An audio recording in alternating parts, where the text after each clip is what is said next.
আসসালামু আলাইকুম guys, I hope আপনারা সকলে ভালো আছেন। আলহামদুলিল্লাহ আমি অনেক ভালো আছি।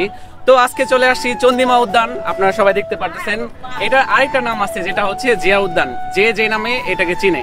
তো আশা করি আজকের আমার এই ব্লগটা আপনারা সম্পূর্ণ দেখবেন এবং কি অনেক ভালো হবে। তো চলুন আজকে চন্দ্রিমা উদ্যান অথবা জিয়া উদ্যানের সম্পূর্ণ রিভিউ তুলে ধরবো। Let's go.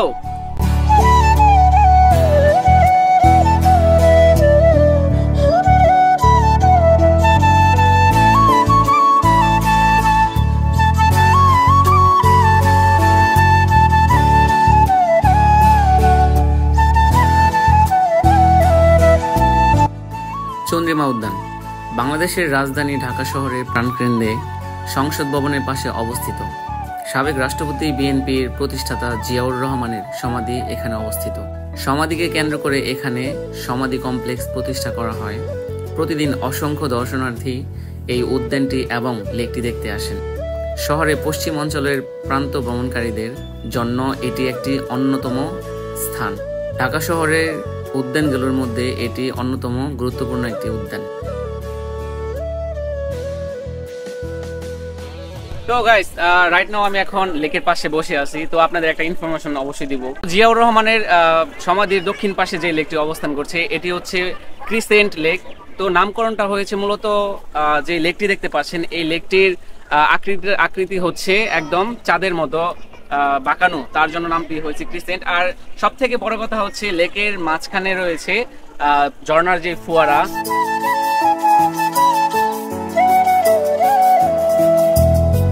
জিয়াউর রহমানের সমাধির দক্ষিণ পাশে ক্রিসেন্ট লেক অবস্থিত।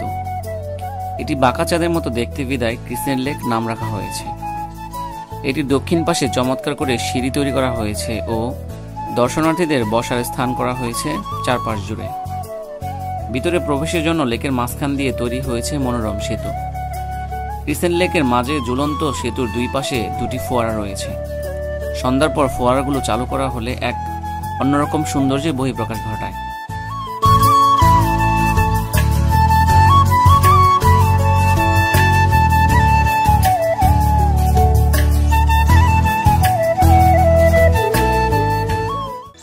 চন্দ্রিমা উদ্যানটি শেরেবাংলা নগরের কেন্দ্রস্থলে অবস্থিত।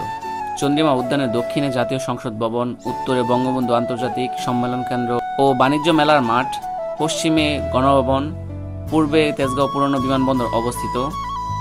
এই উদ্যানটি ৭৪ একর জায়গা জুড়ে অবস্থিত।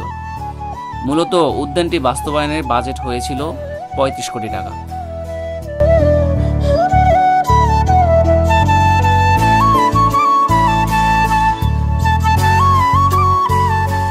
গাইস, এই মুহূর্তে আমি অবস্থান করছি জিয়াউর রহমানের সমাধির কাছে। আমার পিছনে যে অংশটা দেখতে পারতেছেন এটাই হচ্ছে মূলত জিয়াউর রহমানের সমাধি বা তার কবর।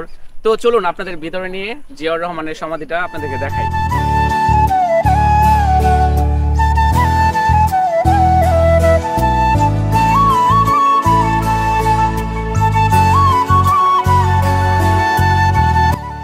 চন্দ্রিমা উদ্যান ও জিয়াউর রহমানের সমাধি কমপ্লেক্স দেশের একটি দৃষ্টিনন্দন স্থাপনা। প্রতিদিন ঢাকা মহানগরী সহ দেশের বিভিন্ন প্রান্ত থেকে মানুষ আসেন এই সমাধি কমপ্লেক্স ও উদ্যান দেখার জন্য। চন্দ্রিমা উদ্যানে জিয়াউর রহমানের সমাধি কমপ্লেক্স নির্মাণ শুরু হয় ২০০২ সালের ডিসেম্বর মাসে। মোট ৭৪ একর জমির উপর সবুজ শ্যামলিমায় এর অবস্থান। গৃহায়ন ও গণপূর্ত মন্ত্রণালয় এই প্রকল্প বাস্তবায়ন করে।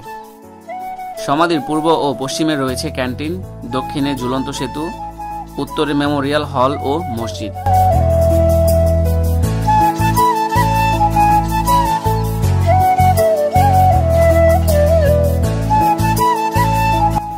প্রথম দিকে এই উদ্যানের নামকরণ করা হয়েছিল চন্দ্রিমা উদ্যান।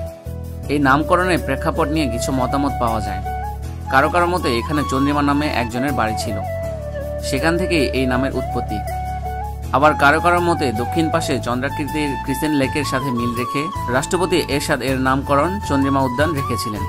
দীর্ঘদিন একে গবাদি পশুর খামার, ঘাস জমি ও চাষাবাদ জমি হিসেবে ব্যবহার করা হয়েছে।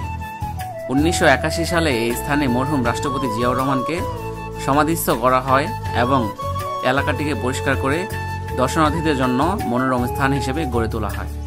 পরবর্তী সময়ে জিয়াউর রহমানের স্ত্রী বেগম খালেদা জিয়া বাংলাদেশের প্রধানমন্ত্রী নির্বাচিত হওয়ার পর চন্দ্রিমা উদ্যানের নাম পরিবর্তন করে একে জিয়া উদ্যান নামকরণ করেন।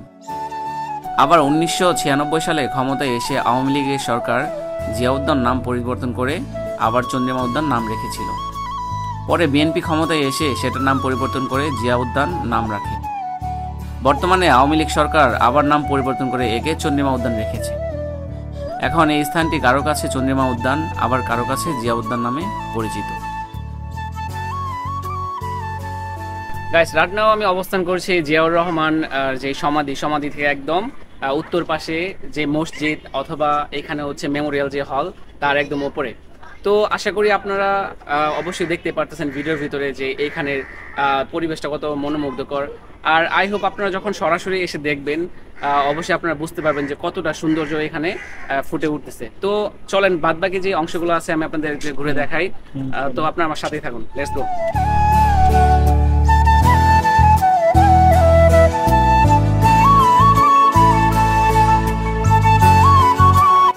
সংসদ ভবনের উত্তর পাশে প্রধান ফটক থেকে একই সরল রেখায় ঝুলন্ত সেতু, সমাধির ছাউনি চূড়া এবং মসজিদ মিনারের কেন্দ্র। উদ্যানের উত্তর পাশে নির্মিত দ্বিতল ভবনের উপর রয়েছে মসজিদ। একই ভবনে রয়েছে বিশ্রামের জায়গা, নিচে আর্কাইভ ও গবেষণাগার, পাঠাগার ও 100 জন ধারণ ক্ষমতার একটি সেমিনার হল।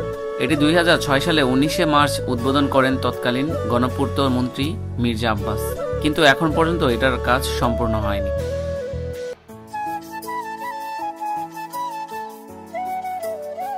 চন্দ্রিমা উদ্যানের পূর্ব ও পশ্চিম চত্বরে রয়েছে দুটি সুবাসিত বাগান। তাতে রয়েছে বিভিন্ন রকমের ফুল আর পাতাবাহারের সমাহার। লাগানো হয়েছে দেশি বিদেশি সবুজ ঘাস ও গাছগাছালি। মসজিদ ও মেমোরিয়াল হল থেকে একটু পশ্চিমে এগুলো দেখতে পারবেন অনেক বড় একটি পুকুর। পুকুরের পাড় জুড়ে রয়েছে বসার জন্য বেঞ্চ, যেখানে বসে আপনি উপভোগ করতে পারবেন পুকুরের সৌন্দর্য।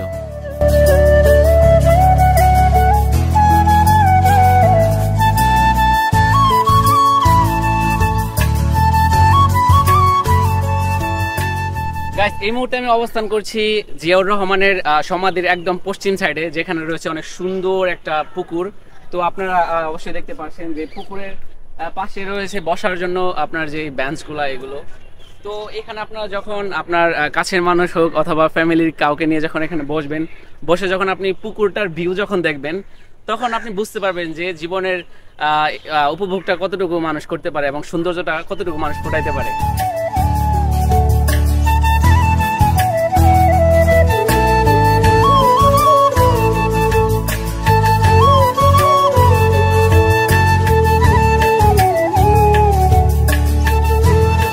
চন্দ্রিমা উদ্যানের সার্বিক তত্ত্বাবধানের দায়িত্বে রয়েছে গৃহায়ন ও গণপূর্ত মন্ত্রণালয়। গৃহায়ন ও গণপূর্ত মন্ত্রণালয়ের অধীনে 3টি বিভাগের উপর পার্কের ব্যবস্থাপনার দায়িত্ব রয়েছে। 1. গণপূর্ত। পার্কের কাঠামোগত যাবতীয় নির্মাণ এবং দেখাশোনার দায়িত্ব রয়েছেন এই বিভাগ। 2. আরবারিকালচার। মাঠের গাছপালা লাগানো, এগুলোর যত্ন নেওয়া, ঘাস লাগানো, পরিচর্যা ইত্যাদি দায়িত্ব পালন করে এই বিভাগ। 3. ইলেকট্রনিক্স। বৈদ্যুতিক যাবতীয় কর্মকাণ্ড এই বিভাগের দায়িত্ব রয়েছে। এছাড়া লেক এবং পুকুরের মাছ দেখাশোনার দায়িত্ব রয়েছে এই বিভাগে। উদ্যানের সার্বিক নিরাপত্তা ব্যবস্থার দায়িত্ব রয়েছেন 22 জন আনসারের একটি দল এবং কিছু পুলিশ সদস্য। তাদের প্রধান দায়িত্ব হল উদ্যানের নিরাপত্তার দিকটি দেখাশোনা করা এবং অসামাজিক কার্যকলাপ থেকে মুক্ত রাখা।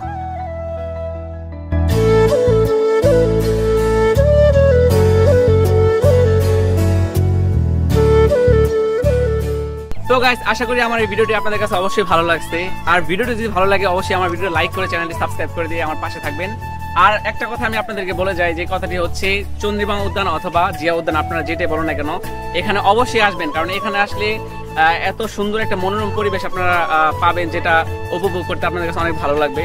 তো আই হোপ আপনারা সবাই ভালো থাকবেন। নেক্সট টাইম দেখা হচ্ছে অন্য কোনো ভিডিও নিয়ে।